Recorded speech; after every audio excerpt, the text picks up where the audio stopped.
Listo. Entonces, ya iniciamos a grabar. Vamos a hacer por acá en el proceso. Entonces vamos acá con el tema de la absorción entonces gastrointestinal. Va a tener mucho que ver el seno biótico, cuál es esa capacidad que tiene de ser liposoluble o de ionizarse, o sea, la capacidad de que ese químico se deje transformar en el organismo. Espérenme, yo miro acá un correito que me está entrando. De pronto alguien no tiene todavía el enlace.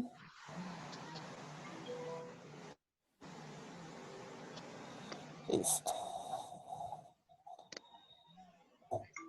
Acá en esas diapositivas, pues como para que podamos avanzar, van a poder leer un poquito cómo es el proceso en el tracto gastrointestinal de absorción, cómo tiene que ver el pH, las variables para que la velocidad en el sistema gastrointestinal se procese más rápido o más lento ese xenobiótico.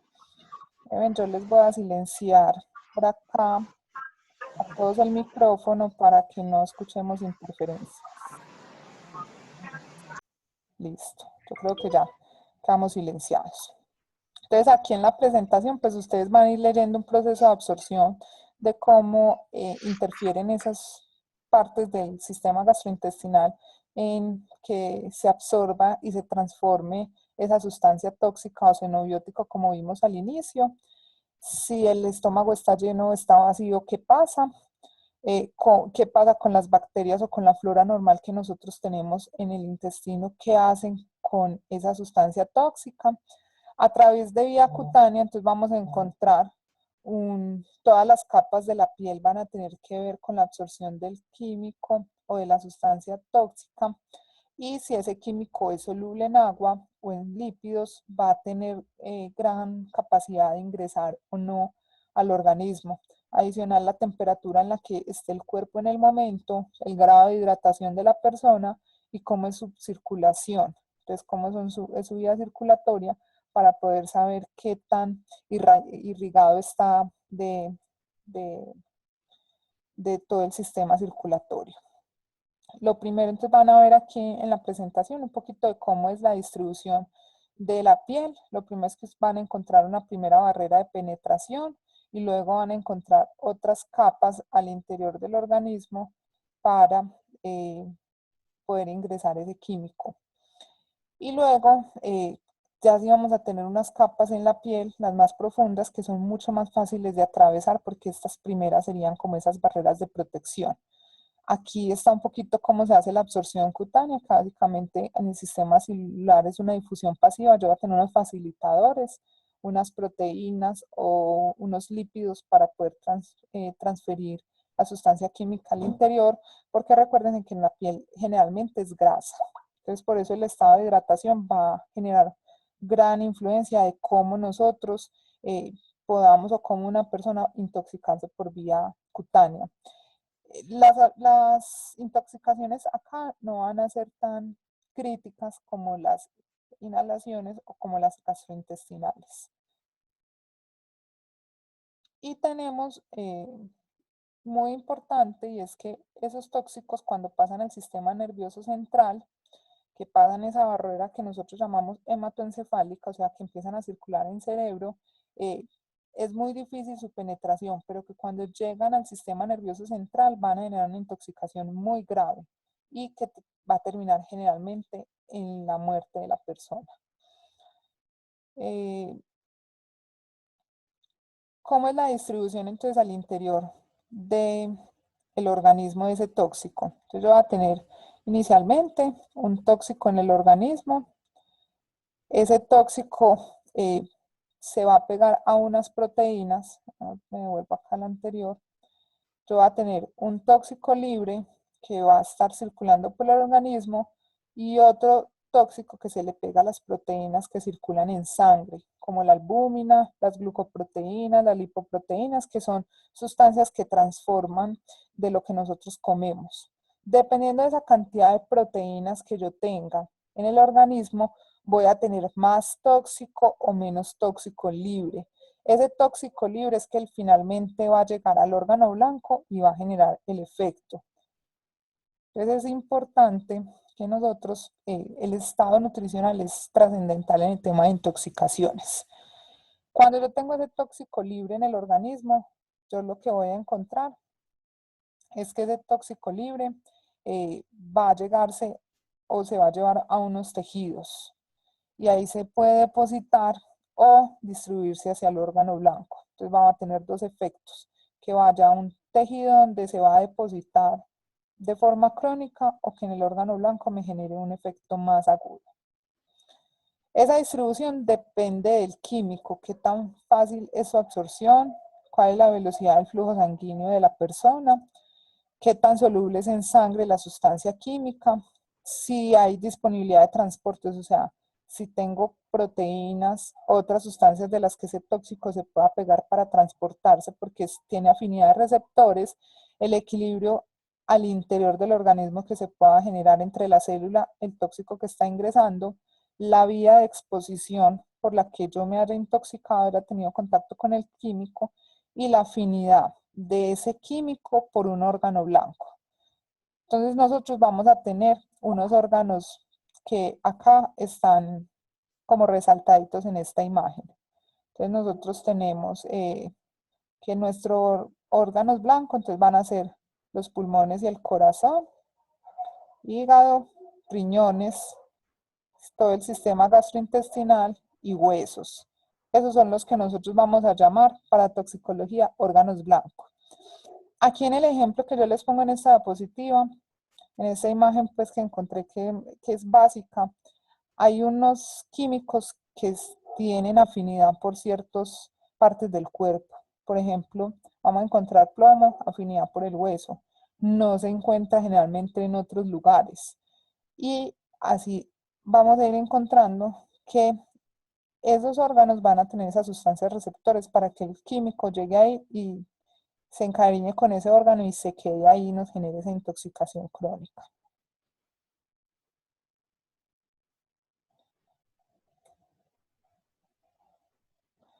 Luego viene todo lo que es el metabolismo, la biotransformación que les hablaba ahorita. Esa es la capacidad que el organismo tiene para transformarlo y eliminarlos. Básicamente hay tres vías de eliminación: los riñones, la bilis, que es una sustancia que puede salir de la vía biliar a través de la producción que se estimula en el hígado, y los pulmones a través de la exhalación, la respiración, donde hacemos el intercambio pues, de ciertas sustancias. En la vía renal, básicamente lo que nosotros vamos a hacer es una filtración glomerular, una secreción tubular y una reabsorción. Y vamos, básicamente esto se dice, vamos a producir orina con estos metabolitos que tengan esa capacidad de filtrarse ahí. Si las partículas son muy grandes, pues el proceso de eliminación va a ser más lento. En la vía biliar, lo que nosotros vamos a hacer es una producción adicional de bilis o de secreción de esos metabolismos al sistema gastrointestinal para hacer la excreción o la eliminación. Y por la vía pulmonar, entonces va a ser a través del intercambio gaseoso, básicamente a través de la inhalación o la exhalación de las personas. Otras vías por las que se excretan, como les mencionaba ahorita, y es la leche materna, el sudor, la saliva, las lágrimas, el cabello o el semen. Y por eso es que hay algunas sustancias que nos pueden generar infertilidad, porque su vía de eliminación es a través del semen. Entonces nos generan infertilidad en hombres. Son vías poco comunes, pero que las vamos a encontrar si la persona tiene esas particularidades para, por ejemplo, si es una materna, si es hombre, diferente a si es mujer, o algunas condiciones específicas. Voy a pasar por acá a un proceso más adelante y es el proceso de desintoxicación. El organismo va a seguir cuatro fases básicas. Lo primero es que va a intentar oxidar el químico, luego va a hacer reducción, o sea, de tamaño lo va a intentar disminuir, luego lo va a sintetizar y finalmente lo va a eliminar.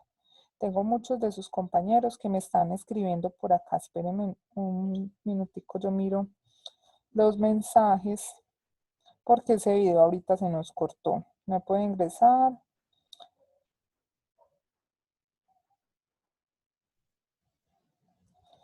Listo. Entonces ahorita quedará disponible el video para que lo terminen de ver. Igual esta presentación se las voy a montar en la plataforma pues para que ustedes la vean.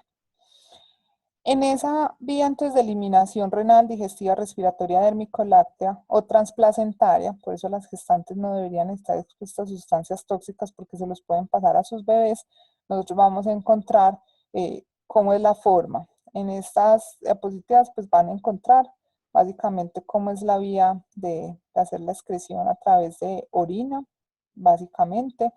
El riñón va a ser el principal organismo, el principal órgano, perdón, del cuerpo por el que se van a excretar sustancias. Por eso es que muchas veces cuando nosotros vamos a buscar si el químico ha generado efectos en la persona, como biomarcadores se hacen pruebas renales, pruebas de función renal como la creatinina, que a través de la creatinina nosotros podemos saber si el riñón está funcionando de forma adecuada. Cuando no hay preexistencias adicionales y yo tengo químicos que se excretan por vía renal, y hay una creatinina alta, entonces ya me está dando un indicio que la persona está generando, ay, por acá me escribieron, que está generando un proceso de daño renal y habría que hacer una intervención. Entonces dice, lo que pasa es que se cambió el enlace y por eso no han podido ingresar. Yo se los puse en la plataforma en videoconferencias y les mandé un mensajito de correo a todos. Igual pues creo que ya nosotros ya vamos a ir terminando la videoconferencia y ahorita mismo les voy a subir los videos porque él se queda convirtiendo y se los subo a la plataforma para que queden ahí y la presentación ya la tengo montada, se las voy a poner visible. Listo.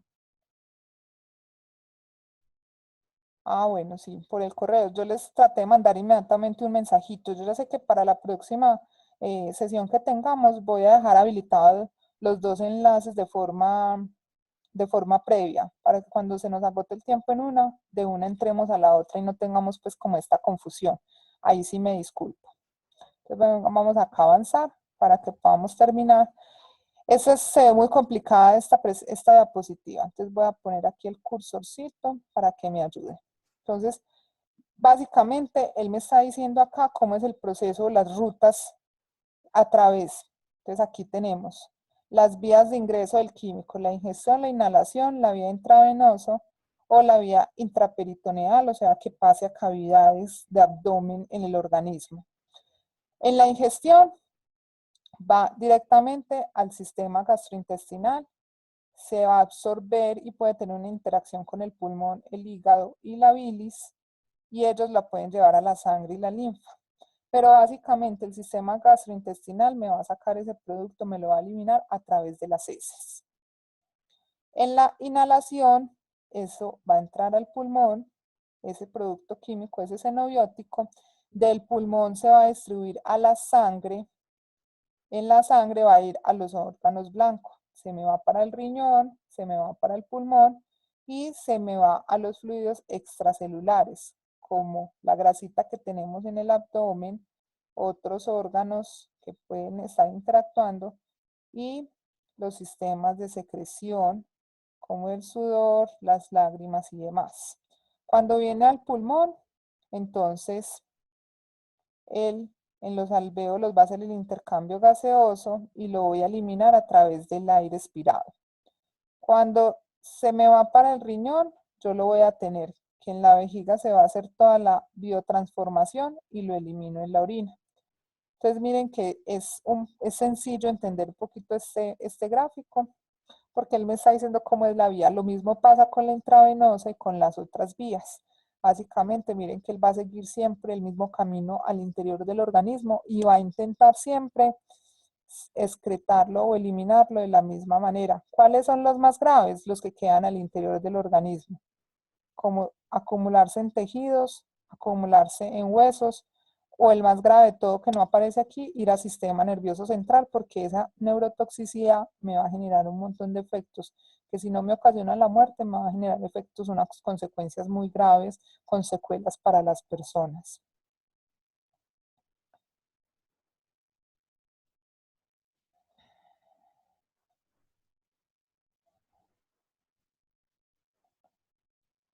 Y ya vamos a mirar un poquito el tema de toxicodinamia, cómo es la interacción de ese tóxico con el receptor en el órgano o en el tejido donde llegó. Lo primero es que va a ser una lesión de arquitectura celular, o sea, me va a hacer una lesión en la forma de la célula y luego me va a generar un problema de cómo funciona esa célula, me va a alterar pues como esa forma normal de funcionar.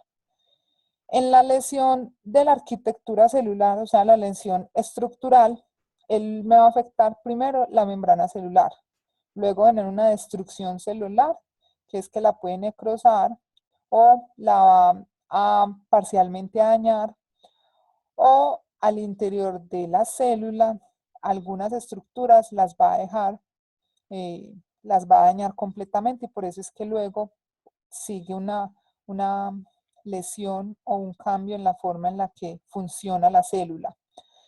Cuando él me daña la membrana celular, pues va a generar problemas de permeabilidad de membrana y es que se vuelva totalmente permeable, o sea, que todo entre y salga, va a dañar ese equilibrio. Lo otro es que al dañarme, acá como lo veníamos, que me va a hacer necrosis, me puede dañar algunas funciones básicas de la célula de la nutrición. Y lo otro es que va a dañar cuando él me lesiona eh, orga, estos órganos internos de la célula que son muy importantes como las mitocondrias, el ribosoma, el núcleo o inclusive el ADN, yo no voy a poder hacer reproducción celular. Y si la persona no puede hacer reproducción celular, no va a poder repararse. O sea, que la persona no va a poder salir de esa intoxicación que tiene.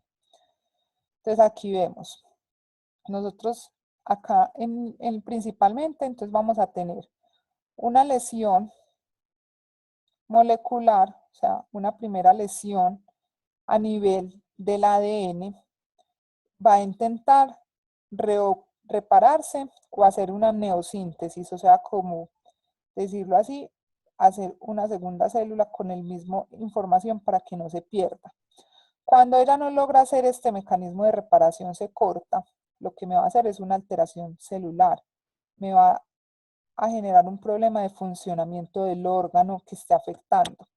Aquí lo que va a intentar hacer el organismo es regenerar la célula, volver a producir a partir de células madre o otras células que estén en buen funcionamiento, hacer una regeneración. Pero si ese químico, esa sustancia tóxica no permite esta regeneración celular, lo que yo voy a encontrar es que esto va a progresar hacia una alteración fisiológica. En este caso que nos está mostrando el corazón, puede ser que esto me genere un daño cardíaco en el músculo cardíaco, en alguna válvula, en la circulación del corazón y me daña el funcionamiento del órgano. Y eso va a poder ser visible cuando hay una alteración fisiológica en un biomarcador como es un electrocardiograma. Entonces, generalmente cuando nosotros estamos en esta fase inicial, no es tan detectable para una intoxicación crónica, porque no hay un daño tan notorio para una persona. Las intoxicaciones crónicas generalmente ya se notan aquí cuando me han generado alteraciones fisiológicas. Por eso es que a la gente hay que monitorearla de forma preventiva. No podemos esperar a que nos genere una alteración fisiológica para ya empezar a monitorear su estado de salud. Y eso es importante de que parte de los principios de toxicología es conozca el químico y qué puede generar esa exposición a ese químico.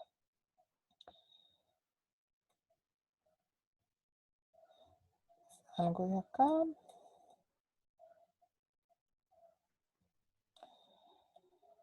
Porque es importante que ustedes conozcan cómo se distribuye en el interior del organismo y cómo pasa todo esto, porque usted es la única manera que nosotros vamos a poder entender cuál es el tratamiento en el caso de la intoxicación. Entonces, el conocimiento del químico y ese químico que genera al interior del organismo, cómo se metaboliza, cuáles efectos genera.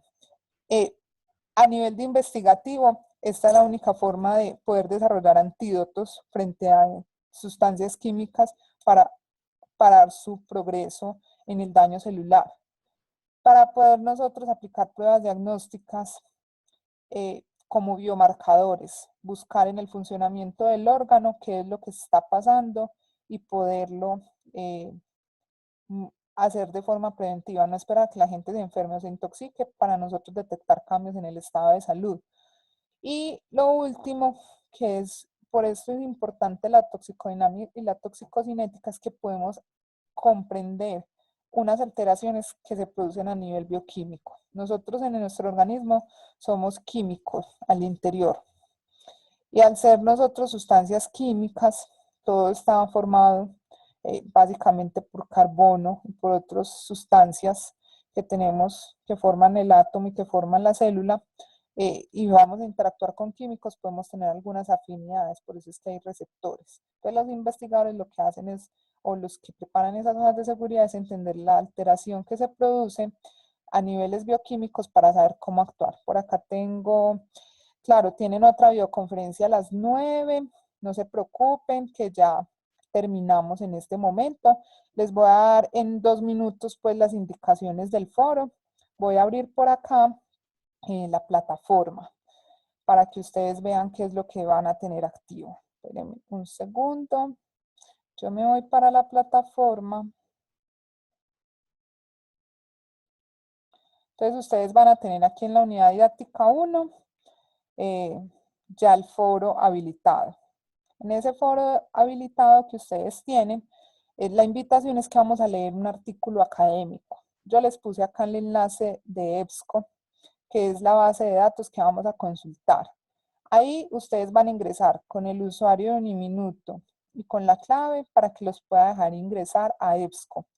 En EBSCO ustedes van a buscar este artículo que se llama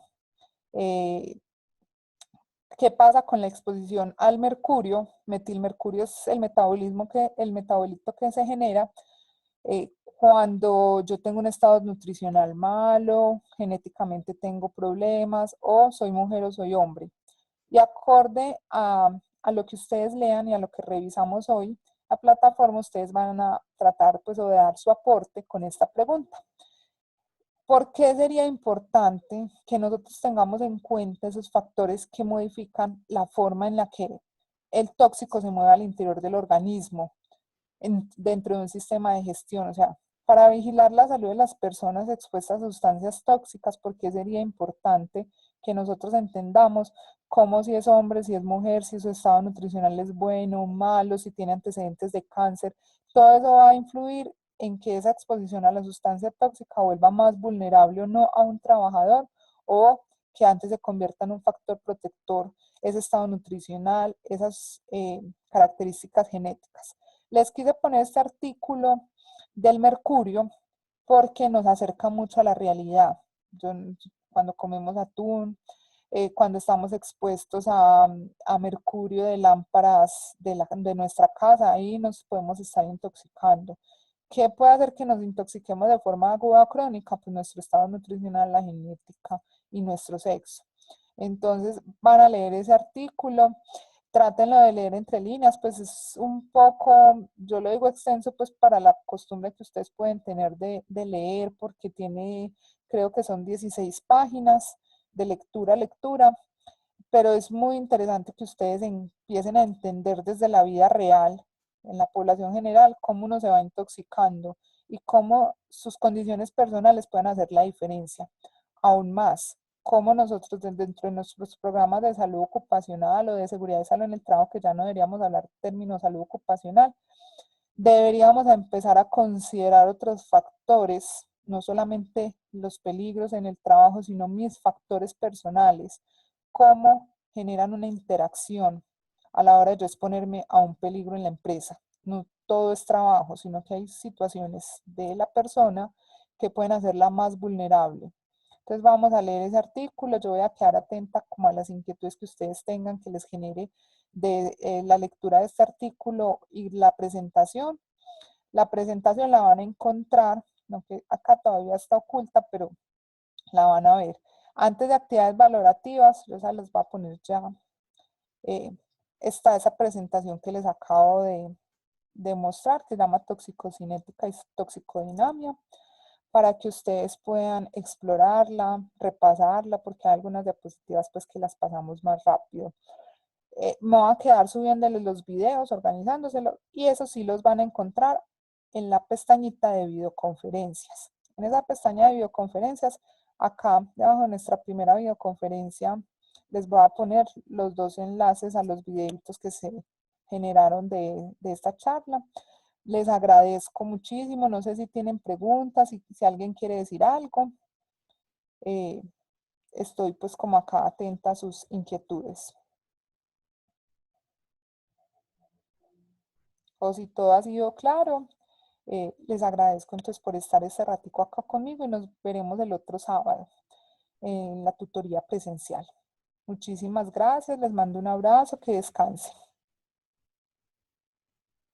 Bueno, que estén muy bien.